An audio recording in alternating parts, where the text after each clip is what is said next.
మళ్ళీ నేను చూపించాను ఇక్కడ మీరు చూస్తే యావరేజ్ గ్రోత్ రేట్ 13.21 9.18 డిఫరెన్స్ మీరు చూస్తే దగ్గర దగ్గర 4.03 4% డిఫరెన్స్ వచ్చేసింది. దానివల్ల రాబోయే రోజుల్లో కూడా జిఎస్టిపి కాంట్రిబ్యూషన్ తగ్గి అంటే సిఏజిఆర్లో చాలా డిఫరెన్స్ వస్తుంది. అది కూడా చూపిస్తాను. నెక్స్ట్, ఇది very important slide. Own revenue share of states if combined. ఇది తెలంగాణ 42% పాపులేషన్, ఆంధ్ర 58% పాపులేషన్.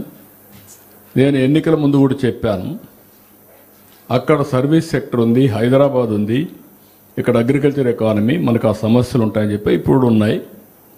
ఇక్కడ చూస్తే బైఫర్కేషన్ అప్పుడు మనకు 48% ఆదాయం,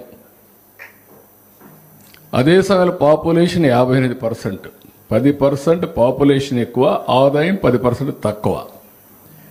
దాన్ని అక్కడి నుంచి స్ట్రగుల్ చేస్తూ వచ్చాం. 45-55 అంటే మళ్ళా అదే రేషియోలోకి వచ్చాం, అంటే కొంచెం పెంచాం. ఇక్కడికి వచ్చాక 46-54 46% వాళ్ళ ఆదాయం టోటల్ ఆదాయంలో, మంది 54% తెలంగాణ ఆదాయం, మంది 46%. అంటే ఇక్కడికి వచ్చినప్పుడు 4% డిఫరెన్స్ స్టార్ట్ అయ్యాం, 10%కి రీచ్ అయ్యాం. ఇక్కడికి వస్తే 8%కి వచ్చాం, ఇక్కడికి వస్తే మళ్ళీ 10%కి వెళ్ళాం, మళ్ళీ నేను ఉన్నప్పుడే 8%కి వచ్చాం. డిఫరెన్స్ ఇది 8% తగ్గించి బ్యాలెన్స్ చేస్తూ వస్తున్నాం.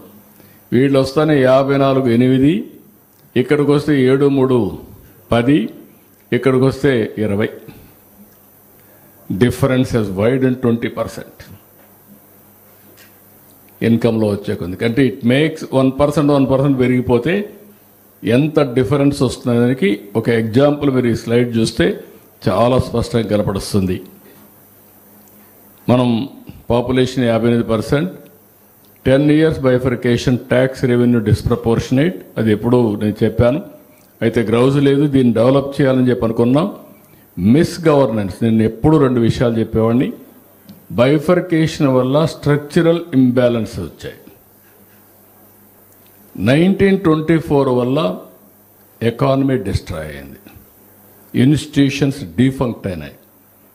That is much more dangerous compare to earlier. మళ్ళీ అవన్నీ రీబిల్డ్ చేయడం కోసం ప్రయత్నం చేస్తున్నాం.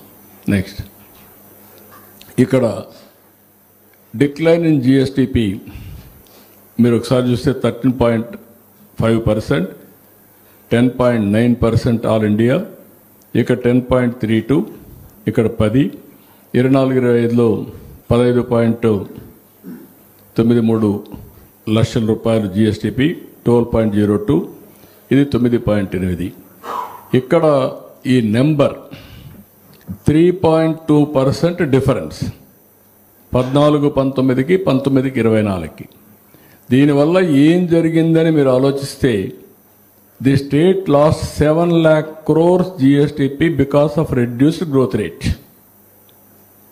అదే తెలుగుదేశం ఉంటే 14,000, 21,000 అయ్యేది. దీనివల్ల దగ్గర దగ్గర మీరు చూస్తే 13.5% తగ్గిపోయింది. దానివల్ల 76,195 కోట్ల రూపాయల ఆదాయం తగ్గిపోయింది.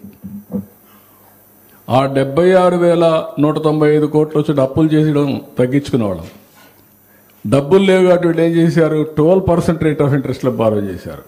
ఇప్పుడు నాకు అదొక పెద్ద problem. Debt servicing is a big problem, crisis. Now I'm going for rescheduling. మొత్తం కొంతమందికి పే చేయడం, నెగోషియేట్ చేయడం. రేపు మార్చికి అది సెపరేట్గా నేను ప్రజెంట్ చేస్తా. దానికి ఒక పక్కన అన్ని ప్రయత్నాలు చేస్తున్నానంటే మొత్తం డెట్స్ రీషెడ్యూలేట్ చేయాలి, లేకుంటే వాళ్ళతో నెగోషియేషన్ చేయాలి, రేట్ ఆఫ్ ఇంట్రెస్ట్ తగ్గించుకోవాలి. ఎప్పుడు కూడా బ్రాండ్ తగ్గినప్పుడు రేట్ ఆఫ్ ఇంట్రెస్ట్ పెరిగిపోతూ ఉంటుంది, నమ్మకాలు ఉండవు. ఒక ప్రైవేట్ వ్యక్తి కానీ, ఇండస్ట్రీ కానీ, గవర్నమెంట్కి కానీ అది జరిగింది. దీనివల్ల ఎంత నష్టపోయామంటే రెవెన్యూ, జిఎస్టిపి, సిఏజిఆర్ చూస్తే చాలా వ్యత్యాసం వచ్చే పరిస్థితి వచ్చింది. ఇప్పుడిప్పుడు ఆ లాస్ట్ ఆపర్చునిటీని కవర్ చేసుకునే పరిస్థితికి వస్తున్నాం. నెక్స్ట్, ఇది ఎప్పుడు మీకు అందరికీ ఎక్స్ప్లెయిన్ చేస్తూ ఉంటాను.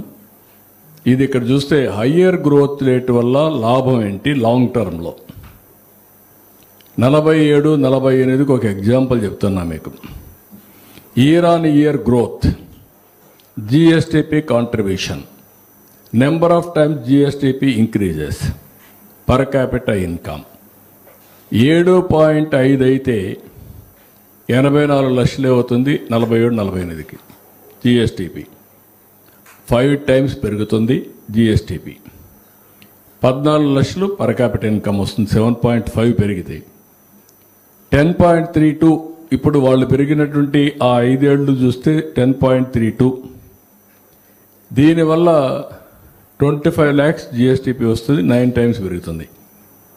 అదే కానీ లాస్ట్ టైం మేము పెరిగింది కానీ పెరిగితే 13.49 పెరిగితే 292 lakh crores, 18 టైమ్స్ 49 లక్షలు అవుతుంది.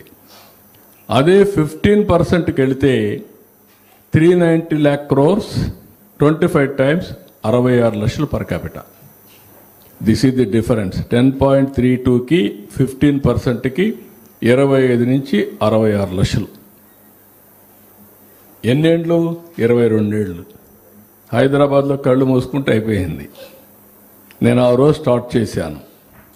స్టార్ట్ చేస్తే ఈరోజు 25 ఏళ్లలో ఐటీకి ప్రాధాన్యత ఇచ్చాను. ప్రపంచం అంతా వెళ్ళారు.